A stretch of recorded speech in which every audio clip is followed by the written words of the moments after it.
Hello everybody, I'm Mike from Electric City Sentai DenziCaster, and welcome to the DenziBlitz. This is where we take a look somewhat rapid fire at a tokusatsu series, chunk of episodes at a time, and its impressions, its thoughts. It's not necessarily a full-on episode-by-episode review, but I'm going to say a lot of that here in just about a minute. You see, this is, if you've watched the last 2 weeks, this is an introduction.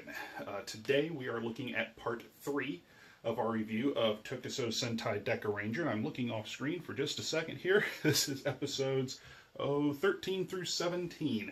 I probably should have positioned that somewhere better. Anyway, 13 through 17 of Dekaranger is what we're looking at today, and this is actually from our old Facebook page. When DenziBlitz first went on, it was intended to be a Facebook exclusive series or a Facebook first series. It was never meant to wind up here on YouTube. But when we decided to put DenziBlitz here on the channel, hey, we decided to put these episodes over as well and actually finish Dekaranger, because we never got around to watching the entire series. We got through a little more than half of it. So, with those thoughts, today we're getting through, what did I say, 17? Yeah, episodes 13 through 17 of Tokusou Sentai Dekaranger. We very much hope that you enjoyed this look back at that wonderful Super Sentai series, the show that got me into Super Sentai. Normally, all these things I would say at the end of the show, but I'm not going to because it's all pre-recorded long ago. So, please, folks, share, like, subscribe, all the wonderful things you do here on YouTube. Please check out the DenziCaster Facebook page. It's DenziCaster, DenziCaster, facebook.com/DenziCaster. We're on Instagram at ECS Network, and we're on Twitter. I'll get it right in a minute. We're on Twitter at ECS Podcasts. And if you'd like to show your support for the ECS Network, certainly your likes, your subscriptions, all that means a whole lot to us. But if you want to help us in the production of these wonderful shows, check out our Cafe Press store. It's cafepress.com/ECS Network. You can find cool gear for all of the shows here on the network: DenziCaster, Rage Quit Radio, 8-Star Anime, Kane and Mike's Movie Night, all the wonderful shows we have here, stuff from t-shirts to really cool baseball caps to, you name it, drinkware, all kinds of stuff. So please go over there and check that out as well. So, until next week, when we'll meet again for another one of these really quick intros, just to remind you that what you're watching is from the long ago, over on Facebook, and the quality is, you know, in the land of the so-so because of file size restrictions and all those things. I'm Mike. We'll see you next week on DenziBlitz, or at least I will, here, doing this. In the meantime, check out a look back at part 3 of our 9-part look at Tokusou Sentai Dekaranger from our Facebook original run of the series. Hope you enjoy, and past Mike. Hello everybody, welcome to episode 3 of the DenziBlitz here on the DenziCaster Facebook page, part of Electric City Sentai DenziCaster. I'm Mike, and we are continuing our trip through Tokusou Sentai Dekaranger. Now, one quick apology, so to speak, this week. Real life has gotten in the way and proven cumbersome, as it tends to do. So I haven't been able to get through 6 episodes like I've been doing the last couple of weeks. Only 5 this week. So we're through episode 17 now. 13 through 17 is what we're looking at this week. And a couple of interesting things to talk about. And I hate to say it, I'm on a bit of a time crunch, so I'm going to try and keep this somewhat shorter. First and foremost, we see the debut of the next hero. And in this case, an extra hero, because he's not really considered the 6th. But that's Deka Master. Doggy Kruger, we find out, has been able to transform the entire time. He has his own SP license. They call it the Master License. It's black and gold. And he, awesome costume, awesome look. Sort of this slate grayish blue. It has the dog ears. The only thing that kind of throws it off to me is the helmet. Where does the muzzle go? I mean, he's a dog, and all of this just somehow gets squished up to his face. I don't get it, but you're not supposed to. But basically, the old school detective can transform. He's a hero, just like the rest of the Rangers. And that harkens back to a little Super Sentai history, because he's not the first commander to transform. In fact, that honor probably belongs to Big One from Jacker Dengektai back in the 70s, played by Hiroshi Miyuchi. He was a hero in his own right, but he was also the field commander of Jacker. So that's a little unique. A little background on the idea of the extra hero versus the Sixth Ranger, because these are two different things, really. The Sixth Ranger, that concept, at least in prototype form, it begins in Masked Man, with the introduction for one episode of a character called X1 Mask, where he was effectively the prototype Masked Man. And he was able to transform and fight alongside the team for one fight in that series. But that was it. He was one and done. Then you come to Zyuranger, which we get here in the U.S. as Mighty Morphin Power Rangers Season 1. And that's when the first Sixth Ranger is introduced in earnest. And the trappings of the Sixth Ranger is he looks like a Ranger, he, with some slight upgrade or some such, he is able to, he has his own Zords, mecha, robots, whatever you want to call them. He usually able to transform on its own, usually as powerful as the combined Robo. And typically speaking, he is more powerful than the rest of the team when he first shows up, but not so much more powerful that he can take on threats that would require the entire team to begin with. Sometimes he can, sometimes he can't. They usually have him very overpowered for his first few episodes just to establish. But then they'll tone him down a little bit and force where he has to work with the team. And from that point forward, he really is the final member of the actual team. In Dekaranger, that role is filled by a character called Deka Break, which we've not yet seen show up. But the idea of the extra hero starts a couple of years after Zyuranger. It starts in Kaku Ranger, which we got here in the U.S., sort of. Season 3 of Mighty Morphin is based on Kaku Ranger, and we actually got the Kaku Ranger costumes in the U.S. as the Mighty Morphin Mighty Morphin Alien Rangers. It's during the Ninjetti season. But Ninjor, in Mighty Morphin Season 3, based off of Ninja Man from Kaku Ranger, Ninja Man is the extra hero. Ninja Man, the VRV Master, or RV Master, I haven't seen Car Ranger all the way through, but the Phantom Ranger in the U.S., the Magna Defender, or if you're in Japan, I believe he's like the Black Knight. For some reason, I don't remember the character's name, or Bull Black or something like that. Someone will correct me later. But King of Man's another show I haven't watched all the way through quite yet. But these characters do not share the trappings of a ranger, typically. They may have their own mecha. They may have, even to the point that it can become a robo on its own. But they don't necessarily look like a ranger. They don't work closely with the team the same way a Sixth Ranger would. They're a member of the team that is not always there. So they're considered part of the group, but they're almost like the reserves. They're off other places doing other things. That's where Deka Master falls in. Deka Master, Doggy Kruger, remains the commander, and that is his primary function. He only breaks out the Deka Master powers when needed. And I love the fact that they actually put that over quickly in this series of episodes. So the first couple episodes, we get to see the debut of Deka Master. He gets a badass debut. He has one of my favorite weapons of any Ranger ever, period. Extra hero or Sixth, in D-Sword Vega, which is this sword that he carries at his hip, very much like a samurai. It has this black marbleized blade, but when he engages it, it turns into, shining steel, ready to cut down any foe that the guard dog of hell would come across. Doggy Kruger's nickname from his days as a detective.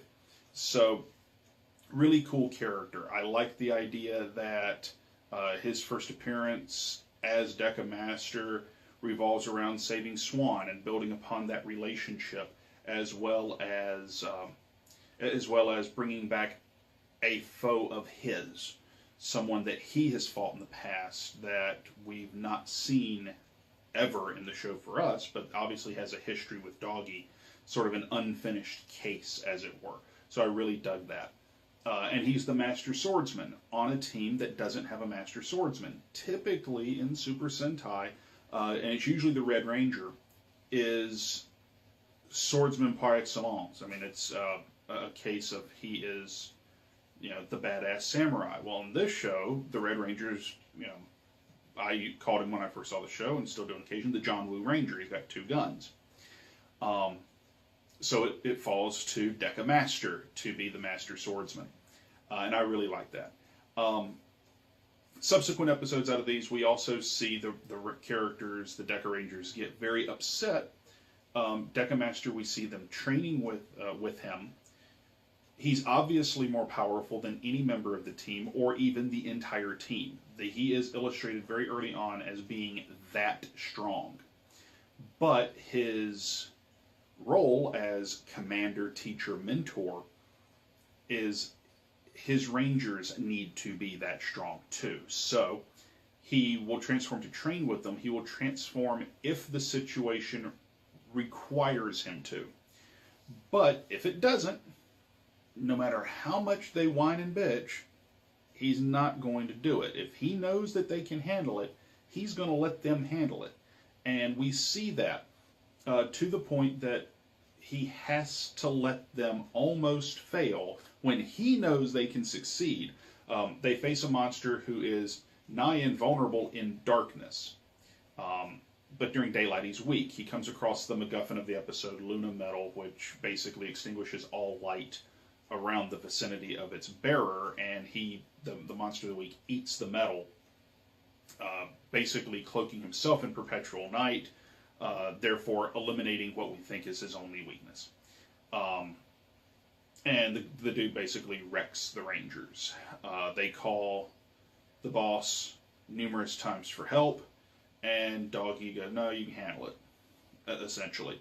To the point that during the final fight, he actually shows up, untransformed, stands atop a structure nearby, and looks down on the battle observing so that the Rangers can see him and can see that he's not going to help them.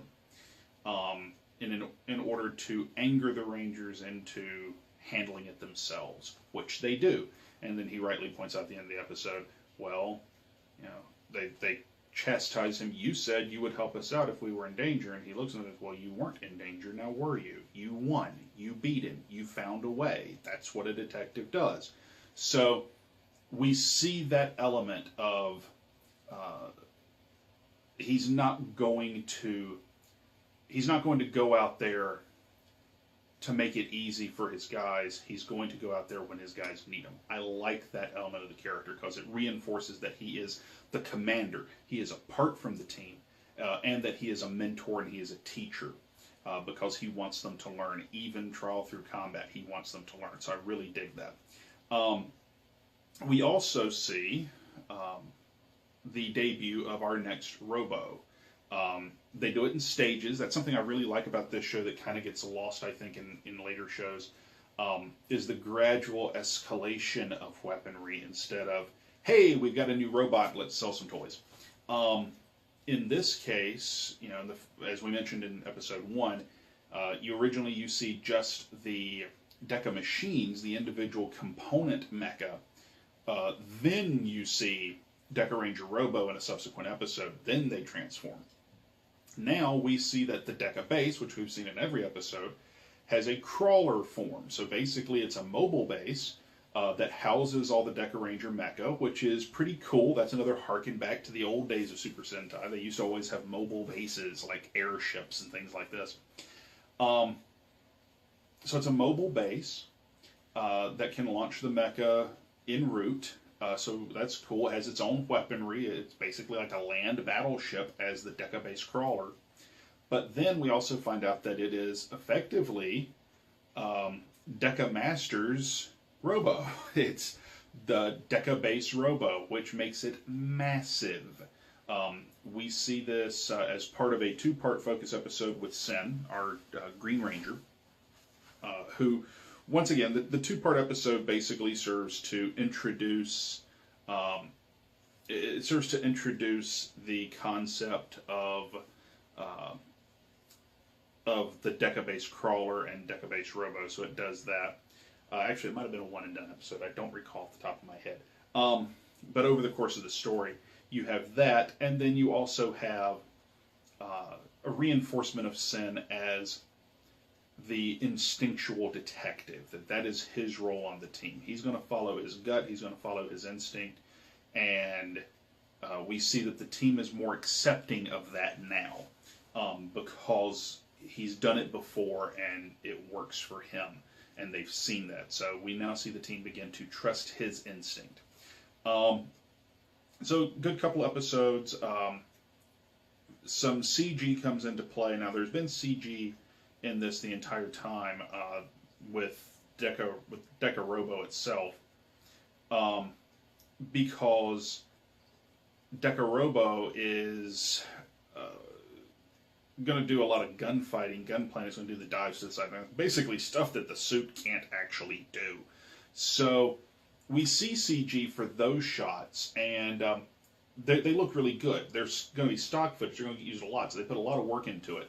But we see Gigas, which is basically a massive robot enemy monster, so big that it dwarfs Deka Robo. So enter Deka base Robo, which is twice the size of our hero's main mech.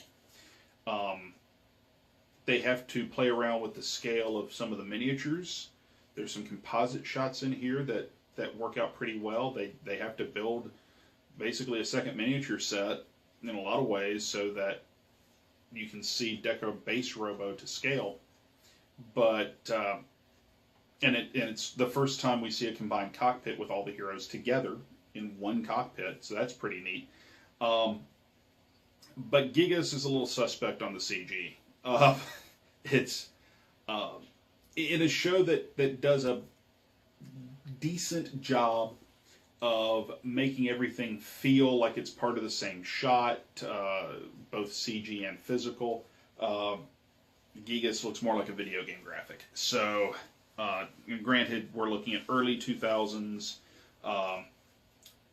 Japanese television CG, so not fantastic, not the worst I've seen, but one of the first nitpicky things I can actually pluck out for the show.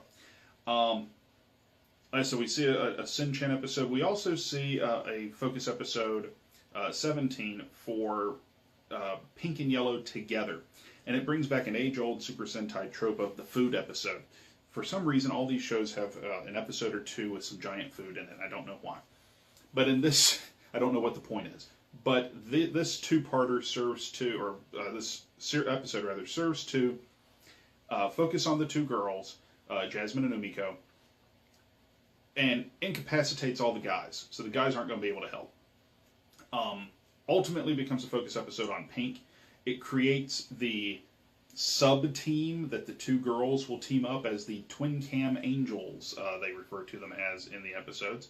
But it creates the two of them as a solidified duo within the greater team. The interesting takeaways from this, it shows Pink Umiko embracing her unorthodox methods. She is, because of a botched operation at the beginning of the episode, she is sort of chastised for not being disciplined. And then by the end of the episode, she comes to realize that it is the lack of discipline that actually is her strength. It is the impulsive nature that she sometimes carries herself with, because she tries to emulate Jasmine for most of the episode, dressing like her, changing her hairstyle to match her, talking like her, because she wants to be as cool as Jasmine. Jasmine is praised because she saves this otherwise botched operation at the beginning of the episode. The monster of the week is Drunken Kung Fu based. He carries a big old bottle of sake, which Pink gets drunk in order to fight him. He's so unpredictable that Jasmine can't fight him because she's a very calculating mind.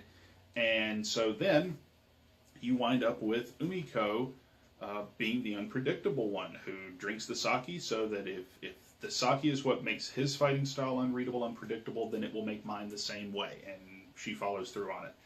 We do get a PSA, don't drink and drive. Don't drink unless you're 20 years old. In Japan, that's the legal drinking age. And so on, so we get that. It does introduce one other idea, which intrigues me for Deca Master, which is that he can be the substitute driver for any of the Deca machines. In this episode, he drives the pink Deca machine because Umiko is drunk and passed out. So if I say this episode never got turned into an S.P.D. episode.